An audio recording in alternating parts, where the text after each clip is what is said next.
Memahami Gen Z tidak hanya bisa dilihat dari si Gen Z-nya, tapi harus dilihat juga dari aspek sosiokultur yang sebenarnya sosiokultur ini turut diciptakan oleh generasi sebelumnya. Hidup itu jangan terlalu ambis lah ya, sama pengen ini, pengen harus ada dong jalan-jalannya gitu ya. Nah, tapi jangan dimaknai tadi kerja dikit, jalan-jalan banyak. Gen Z ini kan sebenarnya generasi penerus dari Gen X ya. Nah, Gen Z. Kalau Gen X ini fokusnya komplain terus ya sama Gen Z, ya bagaimana Gen Z bisa berkembang? Assalamualaikum warahmatullahi wabarakatuh. Gen Z itu katanya manja, gampang capek, dikit-dikit burn out, dikasih kerjaan dikit, banyak ngeluhnya. Banyak juga yang bilang nggak bisa kerja di zaman sekarang. Tapi coba kita lihat dari sudut pandang yang lain. Jangan-jangan mereka bukan lemah, tapi justru lebih jujur dengan apa yang mereka rasakan. Jangan-jangan mereka lebih berani bilang capek, justru lebih sadar kondisi mentalnya sendiri dibanding kita. Kita akan bahas di sini. Kita nggak akan ngejudge Gen Z, tapi kita akan coba lihat Gen Z dari POV yang berbeda dibanding pemberitaan atau obrolan-obrolan yang berketebaran saat ini. Kembali bareng saya dan Pak Ali di Ruang Tenang. Kalau hidup kalian lagi rame, kita pelanin di sini. Pak Ali, sehat Pak Ali? Alhamdulillah sehat. Apa kabar Pak Geng? Alhamdulillah sehat. Episode kedua ya. Alhamdulillah, Masya Allah. Kemarin kita biru-biru, sekarang hitam-hitam ya. Oh ya, kompak ya Pak Geng. Kalau nggak janjian ya. Udah nggak janjian, Masya Allah ya. Oke, gimana nih dari sudut pandang seorang konselor? Denger Gen Z-nya aja dulu deh. Gen Z ya. Jadi memang ini satu yang menjadi perbincangan yang cukup hangat ya di dunia kerja, atau mungkin menjadi perbincangan generasi sebelumnya lah ya, generasi X seperti saya kan Gen X ya, atau generasi milenial Gen Y, dan memperbincangkan Gen Z gitu ya. Kan kalau kita lihat Gen Z kan sebenarnya satu terminologi sosial ya, merujuk kepada generasi yang lahir dari tahun 97 sampai 2012 kurang lebih. Jadi sekarang usia Gen Z ini ada di kisaran 14 sampai 30 tahun kurang lah ya. Nah, ini adalah satu definisi, bukan definisi sebenarnya, istilah sosiologis merujuk pada generasi sekarang yang generasi ini punya tantangan sendiri, punya masalah sendiri, punya opportunity sendiri. Nah, jadi memang dan setiap generasi sebenarnya memang punya tantangan tersendiri, punya masalah sendiri yang harus mereka selesaikan. Dan sebenarnya wajar kalau misalnya kemudian ada setiap generasi itu seperti punya punya karakteristik tersendiri sebenarnya. Nah, sehingga sekarang kalau ada semacam komplain gitu ya, ada semacam stereotype tentang Gen Z, ya ini karena memang ada gap dari Gen X, mungkin yang sekarang kan yang Gen X sama Gen Y ya, seperti Pak Gagang kan Gen Y mungkin ya, milenial ya. 90-an tuh Gen Y ya, milenial ya. Jadi kan sekarang ada gap antara mungkin Gen X dengan Gen Y dengan Gen Z, yang gap ini mungkin belum saling dipahami gitu. Nah, sehingga mengemukalah masalah seperti ini. Oke, nah kayaknya dulu itu sebelum Gen Z ada ya, kok kayaknya nggak ada yang bicarain Gen milenial gitu ya, nggak ada yang juga seramai Gen Z sekarang bicarain Gen X gitu ya. Ini teman-teman Gen Z kita nih gimana? Merasa kok Gen Z aja yang dikomentarin gitu nggak? Iya lagi gitu. Iya lagi gitu. Oke. Nah, sebenarnya setiap generasi itu pernah Gen Z pada waktunya nggak sih, Pak Ali? Oke ya. Jadi memang kalau dalam konteks pernah tidak ada konflik antar generasi, karena itu memang biasanya ada sih konflik antar generasi. Tapi memang mungkin karena sekarang zamannya medsos, berita itu mudah sekali tersebar kemana-mana ya. Nah, sehingga konflik antara Gen Z dengan generasi sebelumnya ini makin terblow up ya, makin terpapar. Walaupun memang sebenarnya beberapa studi yang dilakukan di luar negeri memang menunjukkan ya ada perbedaan budaya kerja antara Gen Z dengan generasi sebelumnya, yang itu kemudian difahami oleh generasi sebelum Gen Z sebagai less favorable, sebagai karakteristiknya tuh kurang disukai gitu ya tapi ini dalam POV-nya generasi sebelumnya. Tapi sebenarnya menurut saya tidak adil kalau kita selalu memandang Gen Z dari aspek yang kekurangannya. Nah, tapi saya percaya sebenarnya Gen Z sendiri juga banyak kelebihan yang mungkin belum tereksplorasi ya. Karena kan mereka sekarang paling tua juga usia 29-30 ya. 930. Nah, 29-30 kan jadi mereka masih di tahap dewasa muda nih. Nah, sehingga belum apa ya, belum terlalu terlihat sebenarnya bagaimana karyanya, daya kerjanya manakala mereka menjadi makin dewasa. Jadi saya sendiri sebenarnya percaya Gen Z itu punya potensi yang besar bila generasi sebelumnya ini mau memahami, mau mengerti dan mau apa ya, mendidik lah dalam tanda kutip ya, mau mendidik atau mau mengayomi lah Gen Z sehingga kekuatan yang ada di Gen Z ini bisa dimanfaatkan juga, bersinergi dengan generasi sebelumnya, nanti menghasilkan sesuatu yang mungkin lebih besar daripada yang hanya bisa dihasilkan oleh Gen X atau Gen Y gitu. Wah, menarik nih. Ya. Gen Z, tenang. Kita sudah hadir di sini. Ingat omongan siapa ya? Oke, skip. Oke, Pak Ali. Gen Z ini sering banget dikaitkan sama hal-hal negatif ya. Mentalnya lemah, gampang burnout gitu ya. Tapi kalau kita lihat dari sudut pandang yang lain, jangan-jangan itu justru tanda mereka lebih aware sama kesehatan mentalnya sendiri. Gimana menurut Pak Ali? Betul sekali sih Pak Gageng ya. Memang karena sekarang itu informasi tentang mental health ini sangat luas ya. Bisa diakses oleh semua orang lah ya, hampir oleh semua orang. Maka sebenarnya mungkin awareness, kesadaran terhadap kondisi mental dia menjadi lebih, orang tuh lebih sadar terhadap situasi dia. Walaupun hati-hati juga ya, jangan sampai orang tuh melakukan penilaian self assessment sendiri sehingga bisa salah ya. Bisa, wah saya lagi depresi nih, padahal enggak gitu ya. Wah saya lagi burnout banget nih, padahal enggak gitu. Padahal ya sampai normal aja gitu ya. Wah saya lagi merasa anxiety kecepatan tinggi nih, padahal ya ini cuma levelnya khawatir aja gitu ya. Nah jadi ya hati-hati juga ya, jangan sampai terlalu melakukan assessment terhadap diri sendiri ya secara berlebihan ya. Saran saya sih kalau memang merasa begitu ya mungkin boleh tanya ke pihak yang lebih paham, yang lebih profesional ya. Nah tapi kembali lagi tadi, apakah Gen Z itu lemah atau mudah healing ya? Saya pikir sebenarnya kita harus lihat juga dalam konteks sosiokultur ya, sosiokultur. Generasi saya dulu ya, ini saya berikan satu analogi ya. Generasi saya, Pak itu berarti generasi X. Generasi X. Kan orang tahun 70-an lah ya. Okay. Tahun 70-an ini. 70 pertengahan 70. Pertengahan 70. Tapi kok kayak 90-an. Alhamdulillah. Mudah-mudahan memang begitu ya. Fisiknya sih mungkin 70 tapi semangatnya nggak mau kalah sama yang Gen Y sama Gen Z juga ya. Semangat. Semangat. Nah, jadi kalau kita lihat memahami Gen Z tidak hanya bisa dilihat dari si Gen Z-nya, tapi harus dilihat juga dari aspek sosiokultur yang sebenarnya sosiokultur ini turut diciptakan oleh generasi sebelumnya. Okay. Nah, misalnya begini, waktu zaman saya dulu ya, masih SMA nih, atau masih kuliah, kalau mau makan, saya kan anak kos ya, banyak lah ya anak kos Gen Z sekarang ya. Kalau kita mau makan, lapar, ya harus pergi, cari warteg, cari warung Padang, jadi harus menanggalkan rasa mager tuh. Jadi dari kamar kos, walaupun hujan juga, ya harus pergi pakai payung, cari warteg ya, atau cari warung Padang, makan gitu ya. Nah, jadi butuh effort gitu ya. Nah, kalau sekarang, lapar, tinggal buka gitu ya, aplikasi, tinggal pencet, asal ada duitnya ya. Asal ada duitnya tinggal pencet, datang. Jadi hujan, dia tidak merasakan effort, mau hujan, mau panas, ya nggak masalah. Yang penting dia bisa pencet dan ada uang. Nah, kemudian apalagi misalnya, mau beli barang ya. Nah, dulu kan kita harus ke pasar, kemudian nawar harga gitu ya, kemudian harus keliling toko ke toko, kan ada pegelnya gitu sih. Sekarang yang pegel mungkin jempol ya.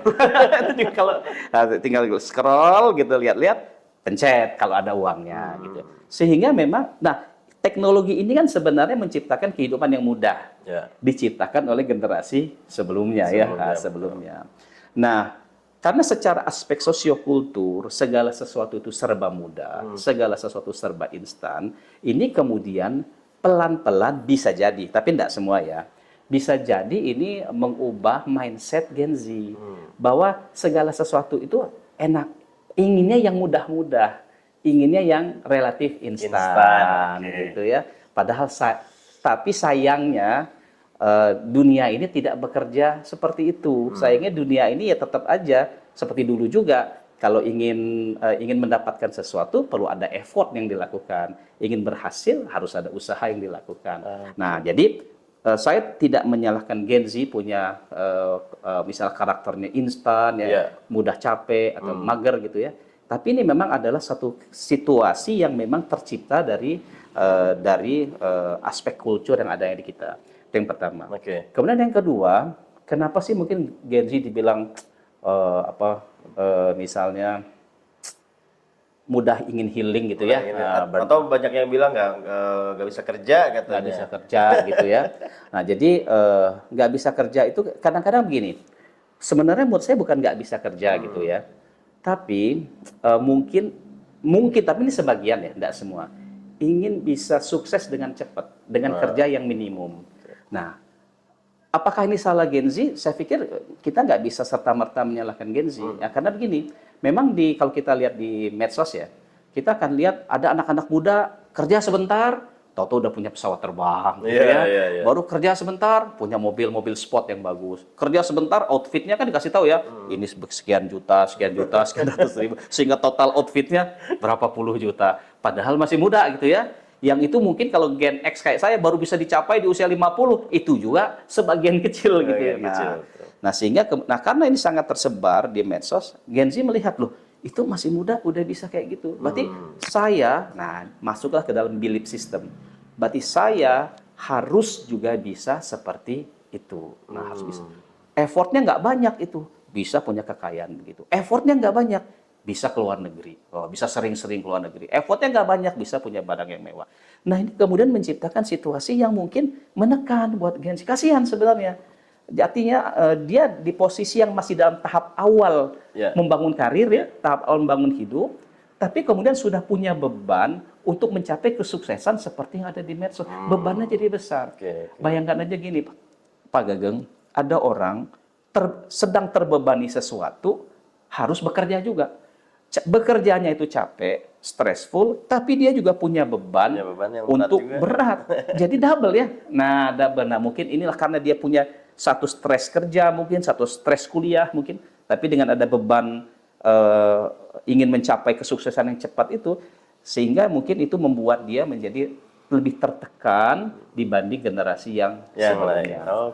Berarti sebenarnya cepat burnout itu bisa jadi dari kesalahan, bukan dari kesalahan ya, dari belief system tadi ya. Dari belief system salah satunya. Kemudian juga dari banyaknya informasi yang masuk. Tidak seperti generasi sebelumnya yang mungkin berita pun kita cuma bisa baca lewat koran gitu informasi.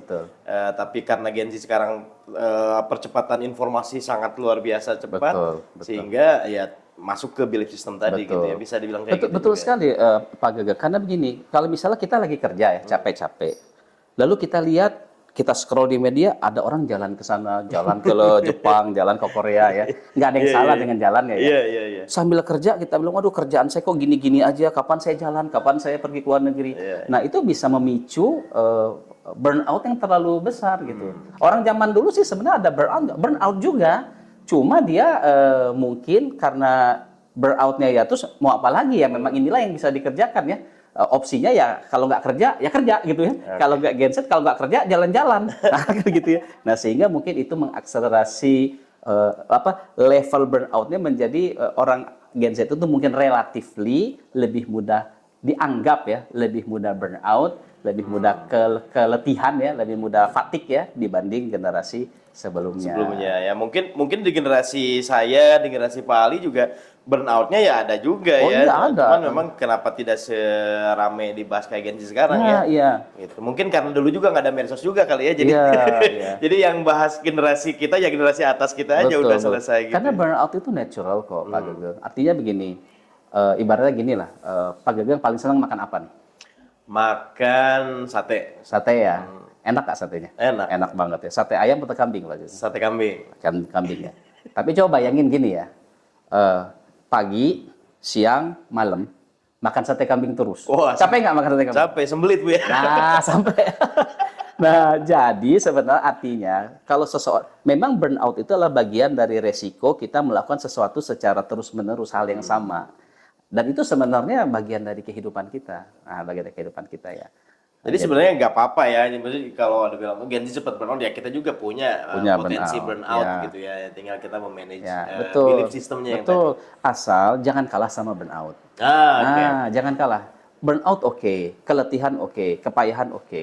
Tapi kita harus punya value apa yang lebih penting dari burnout ini. Nah, mungkin kita karena apalagi kalau misalnya udah jadi kepala keluarga nih ya, harus membiayai istri, anak, mungkin orang tua gitu ya.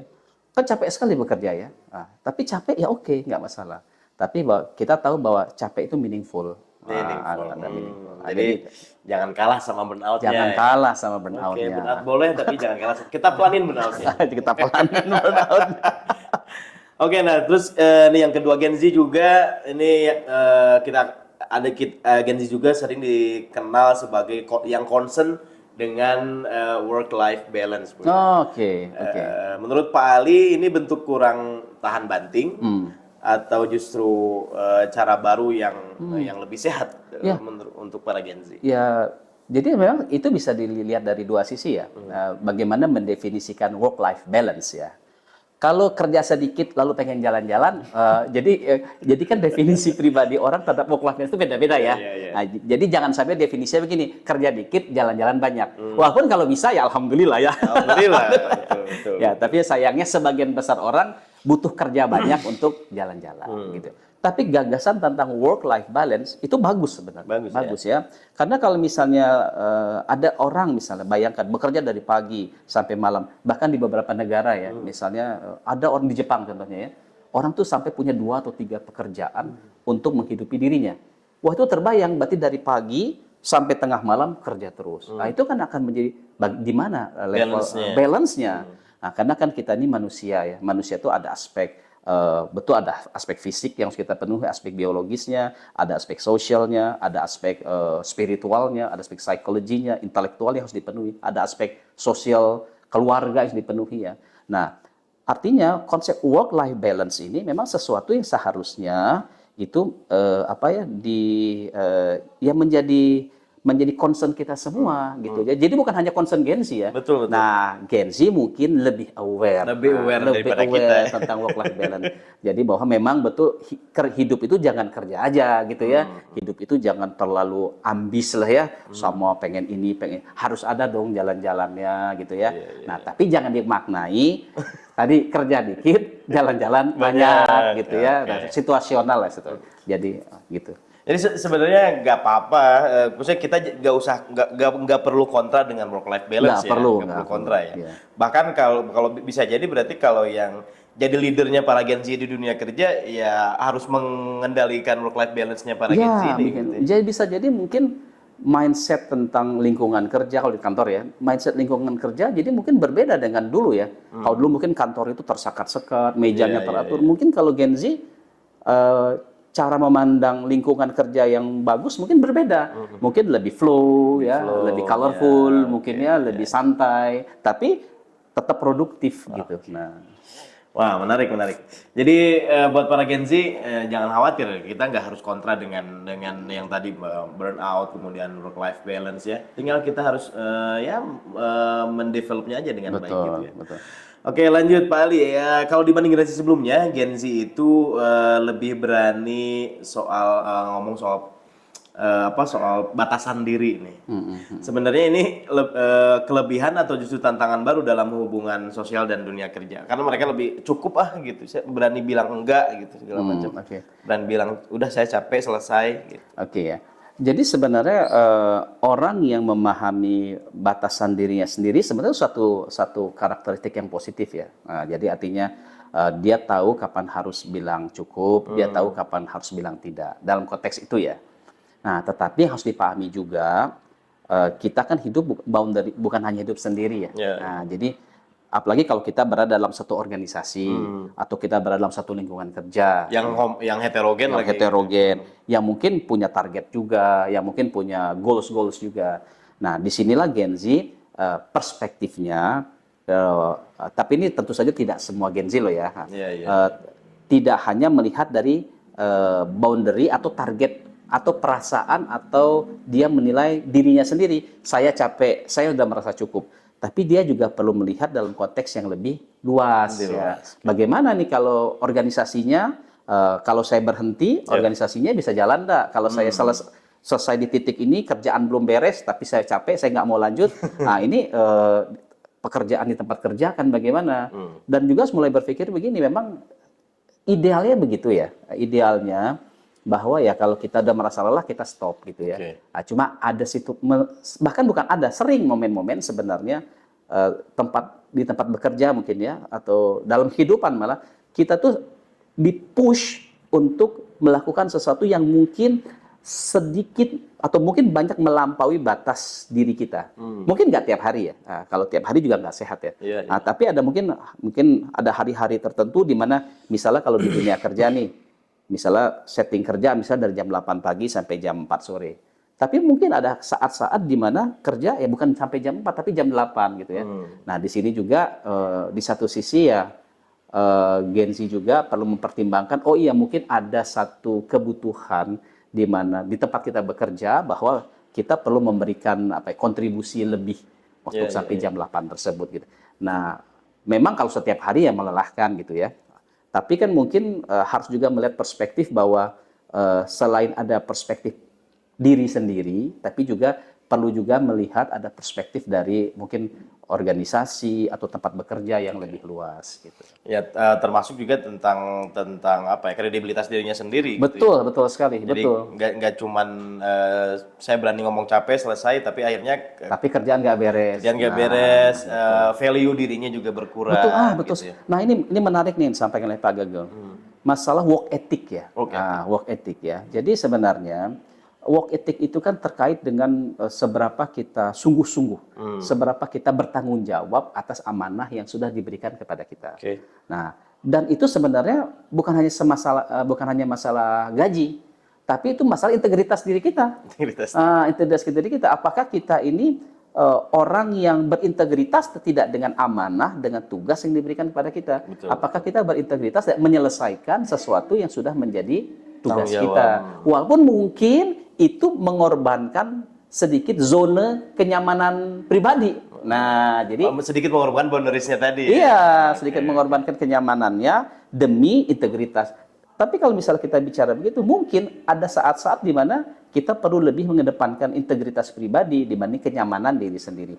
Walaupun tidak salah juga kalau sekali-sekali orang itu ingin merasa nyaman gitu, ingin untuk menghilangkan kelelahan dirinya. Iya, iya. Jadi ya sebenarnya kalau capek ya break dulu ya wajar sih. Betul sekali. Nah, itu Wajar itu tips yang bagus itu Pak Gagel. Capek, break dulu. Break dulu sebentar, istirahat sebentar. Mungkin kalau yang seneng sambil makan cemilan atau ngopi atau apa gitu ya. Tapi jangan ke kafe wae ya. Jangan nanti habis uangnya ya. Boleh ke kafe boleh. Tapi mungkin harus diimbangi dengan sekali-sekali bikin sendiri gitu ya. Bikin custom sendiri ya. Jadi barista Custom sendiri. Jadi barista sendiri. Nah, atau kafenya punya sendiri. Ya. Bisa lebih ekonomis ya. Iya. Oke, menarik. Ini senang banget rasanya melihat satu POV Gen Z berbeda dengan stereotip yang beredar sekarang ya. Iya. Karena sebenarnya nggak harus kita terus-terusan menyalahkan mereka ya. Betul, Gitu. betul. Menarik ini pertanyaan selanjutnya nih yang saya mau tanyain. Gen Z juga banyak yang ada di posisi sandwich generation. Selain memikirkan dirinya sendiri, dia juga harus memikirin keluarganya. Jadi, apakah menurut secara psikologis atau dari POV seorang konselor, apa kekuatan yang biasanya mereka punya untuk bertahan di posisi ini? Jadi sebenarnya terminologi sandwich itu ya, sandwich generation itu merujuk pada satu lagi-lagi istilah sosiologi ya. Sandwich generation itu saya merujuk pada konsep di mana seseorang dia harus memenuhi kebutuhan satu orang tuanya yang sudah tidak mampu lagi memenuhi kebutuhannya sendiri ya. Jadi berarti orang tuanya itu sudah tidak bekerja atau sudah tidak punya penghasilan untuk menghidupi dirinya sendiri. Memenuhi kebutuhan, jadi memenuhi kebutuhan orang tuanya, memenuhi kebutuhan dirinya sendiri, dan memenuhi kebutuhan keluarga atau anak-anaknya. Nah, jadi sandwich ini sebenarnya istilahnya dia perlu menghidupi menghidupi dirinya sendiri, orang tuanya dan anaknya. Nah, ini yang sebenarnya definisi awal tentang sandwich generation ya. Jadi makanya dibilang sandwich itu Numpuk gitu ya, numpuk gitu ya. Oke. Nah, gitu numpuk. Jadi, masalah sandwich generation sebenarnya bukan hanya terjadi sekarang ya. Udah sejak zaman manusia ini ada mungkin ya. Iya, iya. Ada namanya sandwich generation ya, Cuman baru populer sekarang gitu ya, kali ya. baru mulai sekarang bahwa memang ini kemudian menjadi bahan perbincangan. Nah, itu memang ciri khasnya Gen Z ya. Mereka lebih terbuka lah ya terhadap situasi fenomena sosial dan mau membicarakannya.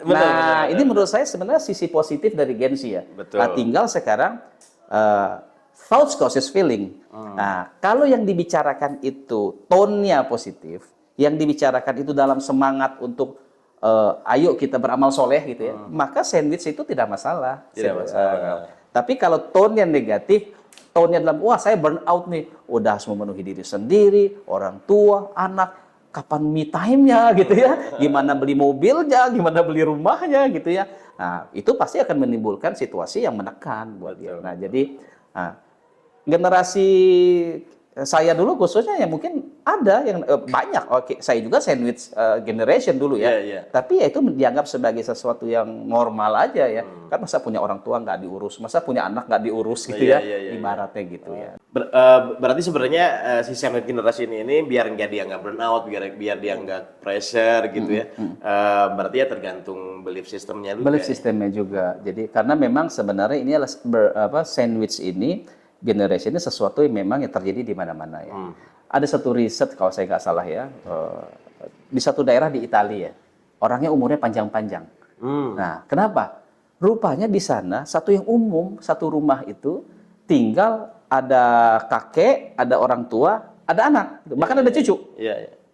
Tapi karena situasinya itu dianggap sebagai situasi yang normal, malah orang happy gitu ya, kakeknya happy, bapaknya happy, anaknya happy, cucunya happy. Malah ini dianggap sebagai sesuatu yang membahagiakan saja, malah tidak menimbulkan burnout ya. Tapi memang bisa dipahami juga ada kekhawatiran Gen Z tentang masalah sandwich generation, terutama mungkin terkait dengan masalah finansial. Nah, ini mungkin akan menjadi satu concern menurut saya dari Gen Z.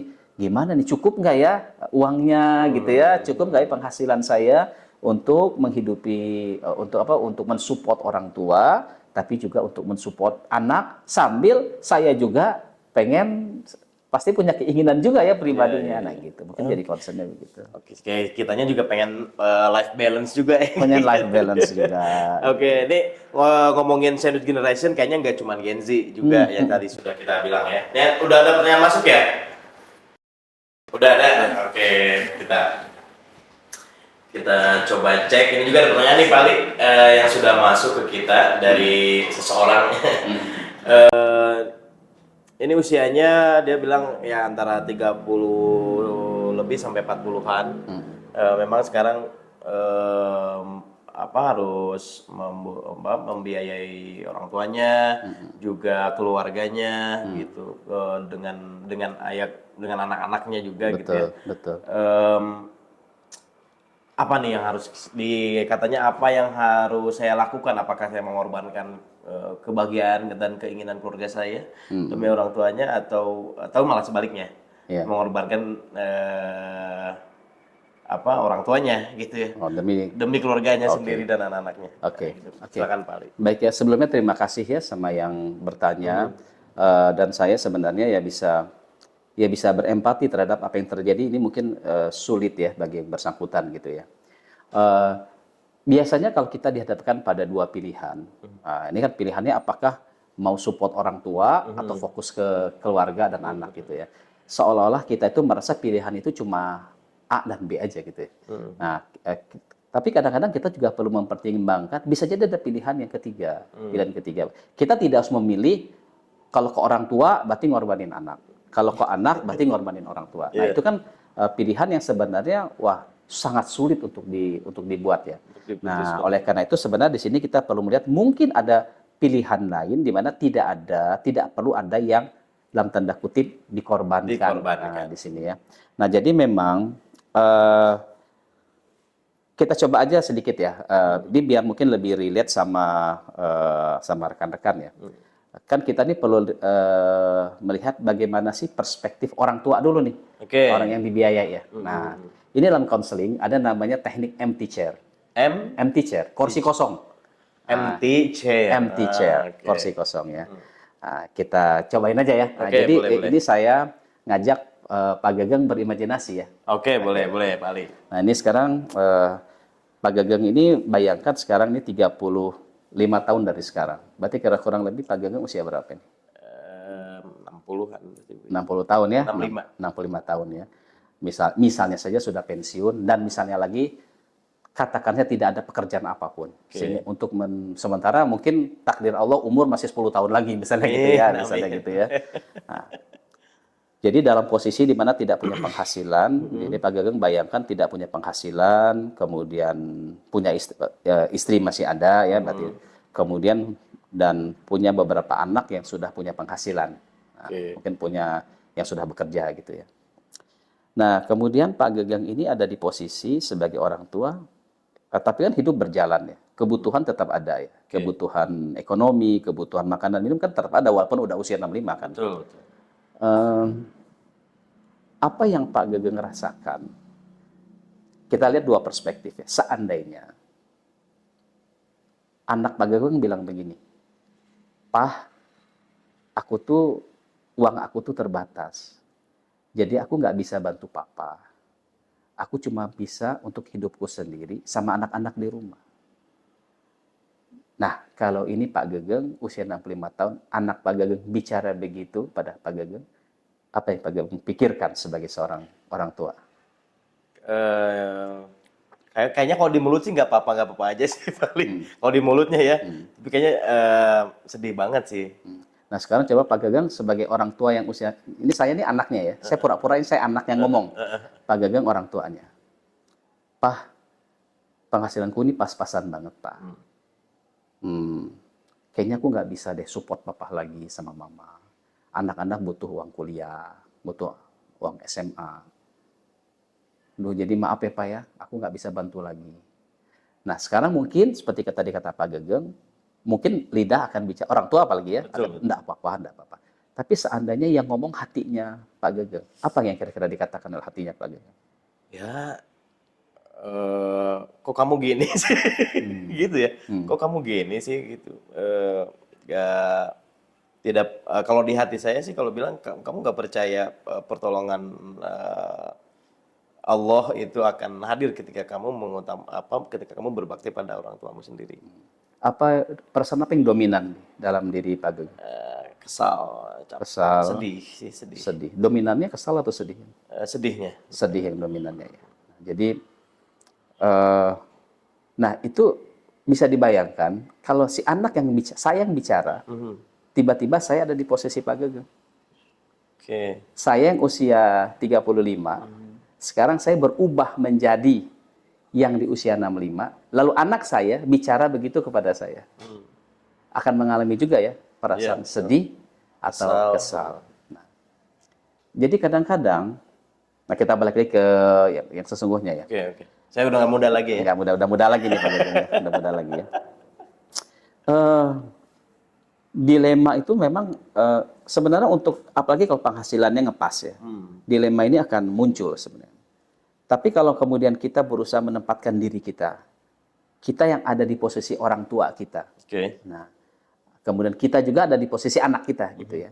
Maka mungkin kita akan mulai berpikir, oh mungkin memilih antara orang tua dan anak itu sebenarnya bukan sesuatu yang tepat untuk dilakukan. Ya, untuk dilakukan gitu ya. Sehingga karena kan berarti harus ada yang dikorbankan ya. Nah, walaupun saya mengerti bahwa apalagi kalau lagi-lagi ya kalau misalnya memang secara ekonomi misalnya pas-pasan ya memang sulit posisinya ya. Nah, dalam konteks yang demikian kalau penghasilan berlebih mungkin nggak terlalu masalah ya.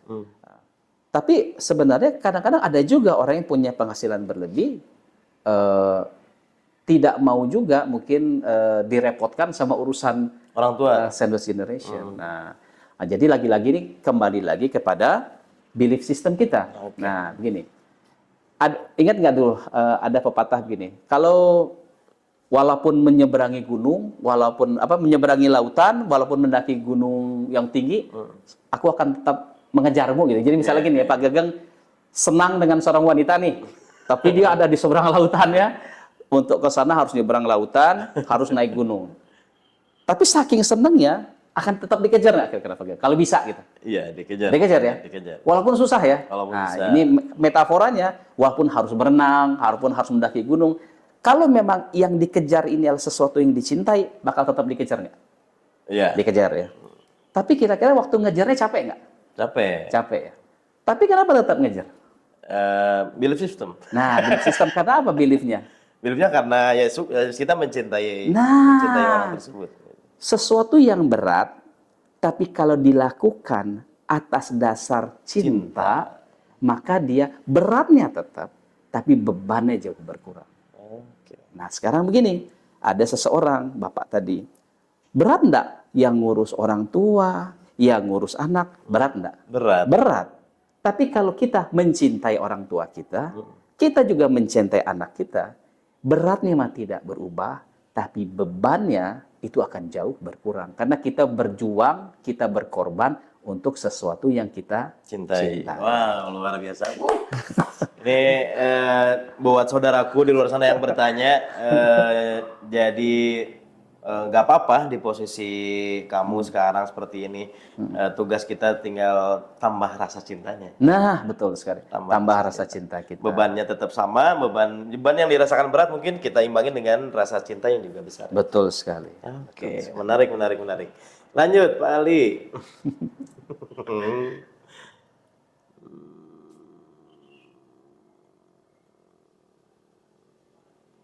Oke. Nih, kalau sebelum pertanyaan terakhir ya, Pak Ali ya. Kalau kita lihat lebih dalam nih, apa sebenarnya potensi Gen Z yang mungkin tertutup oleh stigma sekarang? Kan kayaknya nggak ada potensinya banget gitu ya kalian Gen Z. Gimana nih kru kita Gen Z? Oke. Oke ya dengan itu ya, kalau kayaknya nggak ada potensinya. Padahal ini sekarang kita lagi kerja bareng Gen Z ya. Nah, betul sekali. Gitu. Sebenarnya betul sekali. apa sih potensi yang ke hidden gitu dengan stigma sekarang? Ini saya sebenarnya harus menyampaikan hal yang menarik tentang podcast kita nih. Gitu. Generasi saya nggak kepikir saya mau bikin podcast gini. Nah, tapi siapa nih yang mensupport, yang memproduseri lah ya, yang kemudian membangun sistem ini? Gen Z. Gen Z. Nah, karena mereka rupanya hebat ini maksud saya. Karena Gen Z itu punya wawasan yang berbeda sama generasi sebelumnya. Betul. Gen Z punya bentuk kreativitas yang berbeda dengan generasi sebelumnya. Nah, kemudian mungkin Gen Z juga punya cara pandang yang berbeda tentang marketing, tentang branding, tentang work life. Cara pandangnya berbeda, gitu ya. Nah, memang betul ada hal-hal yang mungkin Gen Z ini perlu lebih belajar lagi ya. Belajar lagi untuk gini. Belajar untuk lebih tahan terhadap pressure ya. Nah, itu ya. Gen Z perlu lebih tahan terhadap pressure. Terus perlu lebih mau mempercayai proses ya. Jangan menganggap ingin sesuatu instan, jangan. Jadi perlu lebih mempercayai proses gitu. Orang yang berproses untuk sukses saja belum tentu sukses secara finansial. Ya. Karena kan sukses bukan hanya masalah finansial ya. Apalagi orang yang tidak mau berproses ya. Nah, jadi kemudian yang berikutnya Gen Z ini perlu mengembangkan value internal sendiri. Jangan selalu lihat banding-bandingkan diri dengan orang lain. Nah, terus jangan cepat-cepat mengadopsi value orang atau mengadopsi kesuksesan orang sehingga itu lalu kemudian dibuat saya juga harus begitu. Saya juga harus begitu. Sebagai motivasi oke gitu ya.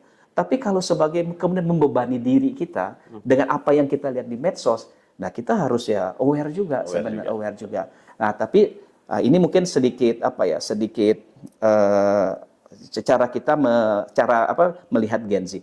Tapi terlepas dari yang barusan saya sampaikan, Gen Z itu punya kreativitas, punya sebenarnya. Kalau mereka bekerja di bidang yang mereka kan domain Gen Z ini mungkin digital lah ya. Nah, tapi mungkin kalau memang mereka ada di dunia yang mereka sukai, itu mungkin kreativitasnya bahkan bisa meledak luar biasa gitu ya. Nah, jadi ya bahkan sebenarnya kalau saya percaya ya Gen Z ini kan sebenarnya generasi penerus dari Gen X ya. Nah, Gen Z. Kalau Gen X ini fokusnya komplain terus ya sama Gen Z, ya bagaimana Gen Z bisa berkembang? Nah, justru Gen X ini perlu memberikan, betul di satu sisi perlu membimbing Gen Z yang mungkin masih ya mungkin anak atau staff gitu ya, perlu membimbing Gen Z. Perlu mungkin kita mengubah cara pandang value, bukan mengubah sebenarnya, membantu mereka untuk merefine value diri mereka agar mereka tuh lebih tahan banting, kemudian lebih mau mengikuti proses yang tadi saya disampaikan. Tapi juga perlu memberikan ruang bagi Gen Z ini untuk mengeluarkan kreativitasnya, Potensinya. Ya. Itu sudah menjawab pertanyaan terakhir. Karena tadi yang mau saya tanyain di closing tuh apa yang harus dilakukan generasi X. Gen Z, nah, sudah dijawab ya. Jadi buat Gen Z semua nggak apa-apa burnout, nggak apa-apa kalian ngomongin work life balance, nggak apa-apa sandwich generation. Tadi atur belief sistemnya, tambah cintanya ya dan belajar berproses. Ya, nikmati proses dalam hidup ya. Proses dalam hidup. Oke, teman-teman semuanya, Gen Z ini kadang kita terlalu cepat menilai Gen Z, padahal kita belum benar-benar memahami. Gen Z mungkin terlihat berbeda, tapi bukan berarti mereka salah. Mereka cuma hidup di zaman yang tekanan juga berbeda. Ya, jadi tetap stand out buat para Gen Z semuanya. Mari kita tetap berproses. Terima kasih Pak Ali. Sama-sama Pak Gege. Sampai jumpa di episode selanjutnya di Ruang Tenang. Kalau dunia kita lagi rame banget, kita pelanin di sini. Assalamualaikum warahmatullahi wabarakatuh. Waalaikumsalam warahmatullahi wabarakatuh. Wah, alhamdulillah saya bisa. Terlalu ya. Ini kan Gen X Gen Y berkolaborasi dengan Gen Z. Buat kalian yang punya cerita atau mau nanya, boleh email di sini atau komen aja.